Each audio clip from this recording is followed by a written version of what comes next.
agama. Jadi mohon yang terakhir saya ingin sampaikan, tidak ada kesuksesan tanpa kerja keras, tidak ada kesuksesan tanpa perjuangan, dan tidak ada kesuksesan tanpa dorongan doa dari kedua orang tua kita. Jadi pada hari ini Anda ucapkan selamat, Anda mintakan maaf kepada orang-orang tercinta yang berkontribusi atas kesuksesan pendidikan kita.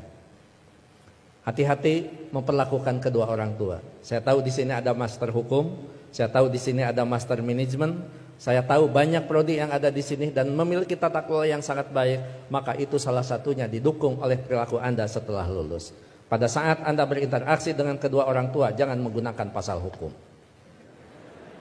Pada saat ibu mengatakan, saya mau ketemu, kamu pulang, maka Anda akan mengatakan, "Mah, tidak boleh memaksa, karena ada pasal hukumnya." Enggak ada itu, tidak berlaku untuk kedua orang tua. Pada saat Anda diminta membantu kedua orang tua, Anda jangan menggunakan manajemen yang efektif. Tidak ada manajemen dalam hubungan dengan orang tua, kecuali penghargaan, penghormatan, dan tempatkan dia di tempat yang paling sempurna sebagai kedua orang tua kita. Saya hanya ingin mengulang dengan cerita yang lama, tetapi ternyata ini memberikan sebuah inspirasi bagi kita. Mohon maaf, saya pernah jadi seorang pejabat. Pada saat saya sedang rapat, saya ditelepon oleh keponakan saya dan menyatakan ibu saya dalam keadaan sakit. Kemudian saya balas telepon itu dengan sebuah ungkapan yang agak sedikit sombong. Tolong cepat bawa ke dokter dan nanti uangnya akan saya transfer. Ternyata ibu dari kejauhan menjawab kalimat saya dengan sebuah kalimat yang tegas. Enggak usah ditransfer, yang penting kita bisa ketemu. Kalau ibu sudah mengatakan yang penting kita bisa ketemu, maka jabatan itu tidak ada, maka rapat itu tidak ada. Dan boleh saya katakan, kalau saya sudah dipanggil ibu dan bapak, tidak ada yang bisa menolak panggilan siapapun, termasuk atasan saya. Kalau itu ibu dan bapak yang memanggil, kena yakin, kalaupun saya bisa memberikan sebuah alasan, Pak mohon maaf ibu saya dalam keadaan sakit, maka atasan saya akan memahami semua, karena mereka juga pernah dibesarkan dan memiliki rasa hormat kepada kedua orang tuanya.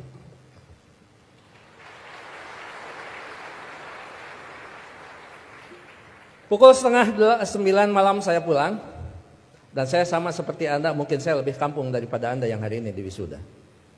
Saya tidak dilahirkan di tengah kota, saya dilahirkan di kaki Gunung Papandayan yang sekarang terkenal dengan tempat wisata Kawah Papandayan.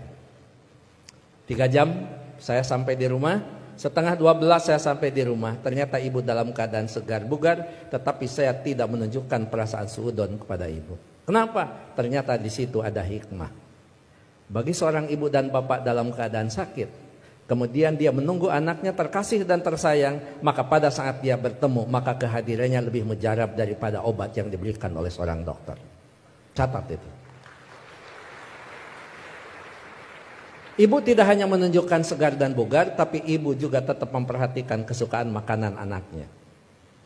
Saya dimasakkan sayur kacang merah, saya digorengkan asin peda, saya dibuatkan sambal terasi, dan saya juga dibakarkan pete.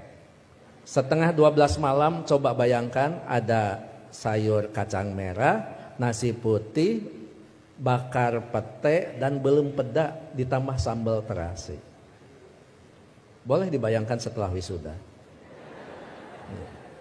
11:30 malam saya disuguhi makanan itu, maka tidak ada kalimat yang bisa diucapkan kepada ibu selain mengucapkan terima kasih. Padahal saya tidak biasa makan malam, kecuali makan nasi di waktu malam. Ya saya makan. Saya tidak pernah mengatakan, "Amah, ngapain masak? Kan kata dokter paling tidak 3 jam sebelum tidur kita boleh makan." Ini mau tidur 11:30, ngapain masak? Bagaimana perasaan ibu pada saat seorang anak yang dia tunggu, yang dia masakan, kemudian anak berargumentasi dengan sebuah ilmu di mana ibu tidak paham tentang ilmu itu? Menyakitkan. Iya, saya makan dan saya berdoa mudah-mudahan ini jadi obat. Begitu saya lirik dari sudut mata saya, ibu kelihatan bahagia. Kenapa? Makanan yang dia pasak itu betul-betul dimakan oleh anaknya. Begitu selesai makan, saya mengatakan kepada ibu, "Amah, mohon maaf, ini makanan sangat enak, terima kasih. tapi mohon maaf besok tidak akan pulang siang karena ada pekerjaan yang tersisa. Kemungkinan saya pulang sebelum sholat subuh. Ibu dengan bijak mengatakan, enggak apa-apa. Yang penting kita sudah ketemu. Sok istirahat. Saya sambil dituntun dibawa ke kamar. Setelah di kamar saya diselimuti. Ibu lupa kalau anaknya adalah seorang profesor. Ayo tepuk tangan. Itulah ibu. Jadi Anda mohon maaf, baru juga ahli madya ya? Ahli madya, ibu mau nyelimutin. Ngapain? Ini baru di wisuda. Ada yang lebih tinggi lagi. Masa mah disimutin? Ini tekan sarjana. Nggak ada di depan orang tua itu. Jangankan ahli madya, sarjana, master, doktor, seorang profesor di hadapan ibu, di hadapan bapak, tetap kita adalah seorang anak yang perlu menghormati mereka.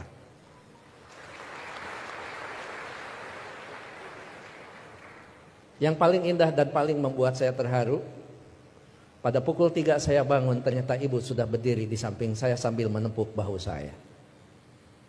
Cepat kamu bangun, jangan lupakan sholat sepertiga malam terakhir. Kenapa? Kamu bisa mendapatkan yang semua ini bukan karena kepintaran kamu, jangan-jangan bukan karena kecerdasan kamu, mungkin keberuntungan doa kita dikabulkan oleh Allah Subhanahu wa Ta'ala. Jadi ibu masih khawatir tentang anaknya.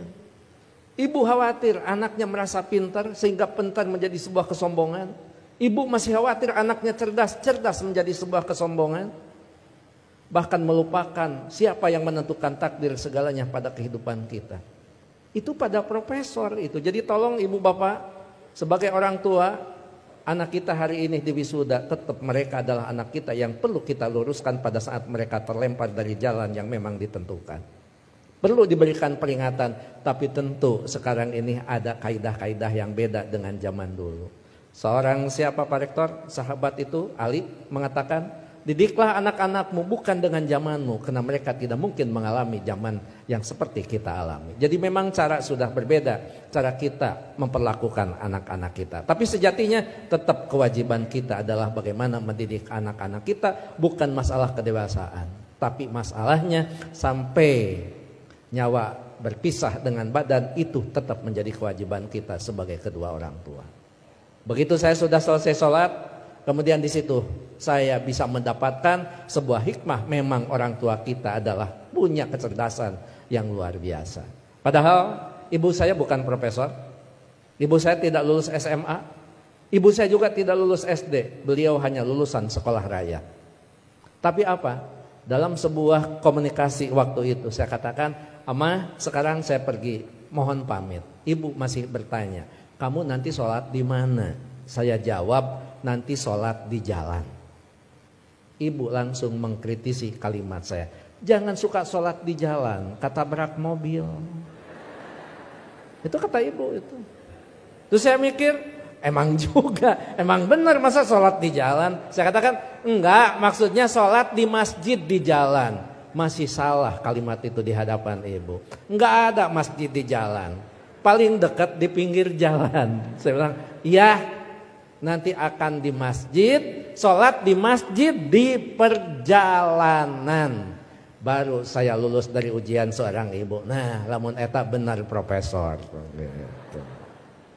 Dan yang terakhir, saya mohon maaf tadi malam tidak transfer karena amah mengatakan tidak boleh transfer, tidak usah transfer, sehingga saya tidak transfer. Disitulah kecerdasan ibu luar biasa. Iya, nggak apa-apa. Ngapain harus transfer ke seorang ibu? Mana? Ibu lebih cerdas daripada seorang profesor. Oleh karena itu tentu saya berharap sekali lagi, kalau kita mau sukses, berbaiklah kepada guru, kepada orang tua kita. Kalau kita mau sukses, jangan pernah Anda melupakan, karena kesuksesan kita adalah jerih payah dan hasil pemikiran kedua orang tua kita, termasuk guru-guru kita. Mudah-mudahan orang tua kita yang sekarang masih ada tetap diberikan kesehatan, diberikan usia yang panjang, tetap mampu membina dan membimbing anak-anaknya sampai menjadi investasi yang terbaik bagi keduanya.